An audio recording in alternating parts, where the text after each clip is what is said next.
आज सुबह यहाँ के गवर्नर साहब, मुख्यमंत्री जी, आपदा प्रबंधन मंत्री, हमारे सांसद अनिल बलूनी और भारत सरकार और राज्य सरकार के अधिकारियों के साथ इसका हवाई निरीक्षण किया। लगभग 2 घंटे के निरीक्षण में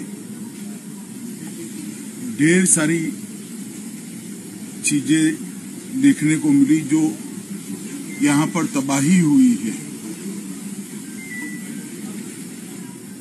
उनकी बोलती तस्वीर देखने को मिली। अभी राज्य सरकार और केंद्र सरकार के उच्च स्तरीय अधिकारियों के साथ भी बैठना हुआ। पूरी समीक्षा भी की गई।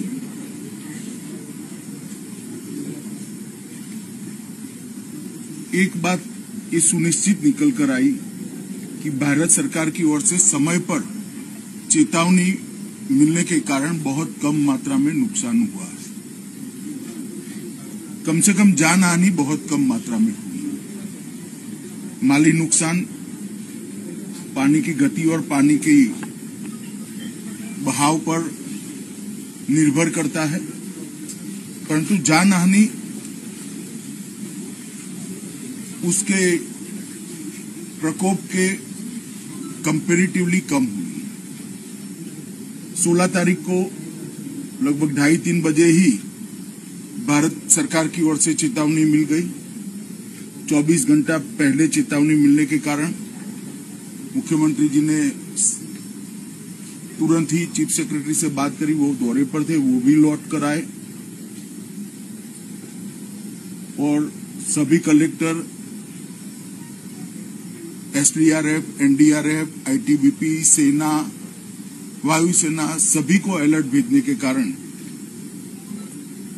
बहुत सारा नुकसान रोका गया है। जितने भी मोबाइल यूजर थे उनको भी अलर्ट मोबाइल पर समय पर भेज दिया गया था, जिसके कारण अकारण आवाजाही कोई न करे। 4 धाम के यात्रियों को भी जहां थे वहां सुरक्षित जगह में बारिश शुरू होने से पहले ही रोका गया। इसका ही परिणाम है कि अब तक 4 धाम के यात्रियों में से किसी हताहत होने की समाचार नहीं आया है। यात्रा अब शुरू भी कर दी गई है।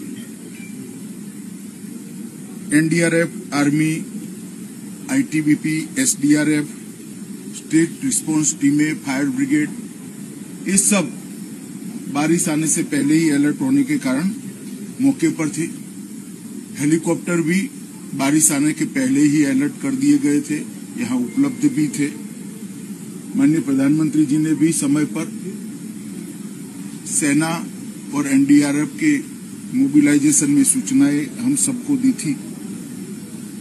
सेंटर वाटर कमीशन और इरिगेशन डिपार्टमेंट का कोऑर्डिनेशन भी अच्छा रहा। इसके कारण जो जल स्तर बढ़ा उसको मैनेज करने में बहुत फायदा हुआ। अन्यथा वहीं पर भी जानहानि होने की संभावना थी। फिर भी अब तक 64 दुर्भाग्यपूर्ण मृत्यु सरकार के पास अधिकृत रूप से रजिस्टर हुई है और 11 से ज्यादा लोग लापता। कुछ 2 ट्रैकिंग की टीमें भी लापता है। एक का लोकेशन मिल गया है जो हिमाचल यहां से जाते हैं। ज्यादातर सड़कें 3 सड़कें छोड़कर क्लियर हो गई है और अब राहत जहां पर भी जरूरत है वहां पहुंचना शुरू हो गया है। नैनीताल, हल्द्वानी और अल्मोड़ा की सड़कों को भी क्लियर करने का बहुत समय पर राज्य प्रशासन ने अच्छे से इसमें सफलता प्राप्त करी। एक जगह पर रेलवे ट्रैक को भी भारी नुकसान हुआ है, इसका रिपेयरिंग का कार्य भी शुरू हो गया है। बिजली की उपलब्धता लगभग 60% से ज्यादा कर दी गई है, जिससे शुद्ध पीने का पानी अब लोगों को मिलने लगा है और स्वास्थ्य सुविधाएं भी इसके कारण प्रभावित नहीं है। जो पावर स्टेशन पूरे के पूरे डूब गए थे, डिस्ट्रीब्यूशन सेंटर डूब गए थे, उनको जो 48 घंटे का समय चाहिए पानी जाने के बाद का, वो समय समाप्त होने के बाद तुरंत ही उनको शुरू कर दिया जाएगा। राज्य सरकार ने रेस्क्यू ऑपरेशन बहुत अच्छे तरीके से चलाया और सफल रेस्क्यू ऑपरेशन चलाया। मुख्यमंत्री जी के नेतृत्व में पूरा राज्य का प्रशासन रेस्क्यू के लिए लगा और इसके कारण बहुत लोगों की जानों को बचाया गया है। टेलीफोन नेटवर्क आज सुबह के जो रिव्यू में आया है उसमें 80% जगह पे टेलीफोन नेटवर्क को रिस्टोर कर दिया गया है। जो 2-3 रोड अभी ब्लॉक है वो खुलते ही 24 घंटे में बाकी का टेलीफोन नेटवर्क भी हम कर देंगे। जहां तक सड़कों का सवाल है, जैसा मैंने कहा 3 या 4 जगह ऐसी है जहां पर पहाड़ को काटकर रास्ता बनाना पड़ेगा, क्योंकि पूरा रास्ता ही भूस्खलन के कारण बह गया है।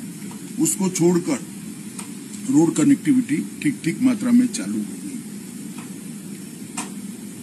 3500 से ज्यादा लोगों को रेस्क्यू किया गया और 16,000 से ज्यादा लोगों को प्रिकॉशनरी इवैक्यूएट किया गया और इसके कारण कोई भी टूरिस्ट की कैजुअलिटी अब तक सामने नहीं आई। एनडीआरएफ की 17 टीमें, एसडीआरएफ की 7 टीमें, पीएसी की 15 कंपनी, फायर ब्रिगेड, पुलिस के 5,000 से ज्यादा जवान ये पूरी मुहिम में आज भी जुड़े हैं और लोगों की मदद करें। रिलीफ, स्वास्थ्य सुविधाएं और रिलीफ कैंप में खाने पीने की बहुत अच्छी व्यवस्था राज्य सरकार के द्वारा की गई है और मुझे भरोसा है कि नॉर्मल स्थिति बहुत कम समय के अंदर। पहले दिन से ही संकट की इस घड़ी में प्रधानमंत्री नरेंद्र मोदी जी ने मुख्यमंत्री जी के साथ कई बार बात करी है और भारत सरकार की पूरी ताकत जो देवभूमि की इस आफत में मदद में आ सकती है वो लगाई है। यहाँ पर हमारे ज्वाइंट सेक्रेटरी गृह विभाग के आए हुए हैं, ये आज यहाँ रुकेंगे। एक रफ प्राथमिक अंदाज भी नुकसान का लेंगे और कुछ ही समय में 1-2 दिन में स्थिति नॉर्मल होते ही गृह विभाग की ओर से सर्वे की टीम भी आएगी और हम मदद भी करेंगे। मगर ऑलरेडी 250 करोड़ रुपया 1-1.5 महीने पहले ही, क्योंकि यहाँ पर आपदाएं आती रहती है, तो डिजास्टर मैनेजमेंट डिपार्टमेंट की ओर से 250 करोड़ रुपया कुछ महीने पहले ही यहाँ पर ऑलरेडी एडवांस में भेजा हुआ है। इससे काम चालू हो गया है। राज्य सरकार भी अपने खजाने से काम कर रही है। मैं देवभूमि की जनता को इतना ही कहना चाहता हूं कि संकट की इस घड़ी में भारत सरकार हर तरीके से देवभूमि के साथ खड़ी है। हमारे मुख्यमंत्री पुष्कर सिंह धामी ने बहुत अच्छे से इस आपदा को रिस्पॉन्ड किया है और इसके कारण मिनिमम कैजुअलिटी में से ये आपदा में से हम 12 है, ऐसा मैं विश्वास के साथ सारी मीमांसा, सारा चर्चा सुनने के बाद मैं कह सकता हूं। आने वाले दिनों में भी इसी प्रकार का कोऑर्डिनेशन चालू रहेगा जब तक सबका रिहेबिलिटेशन न हो जाए। मुझे भरोसा है कि पुष्कर सिंह जी के नेतृत्व में रिहेबिलिटेशन का काम भी इतनी चुस्त और दुरुस्त तरीके से चलेगा।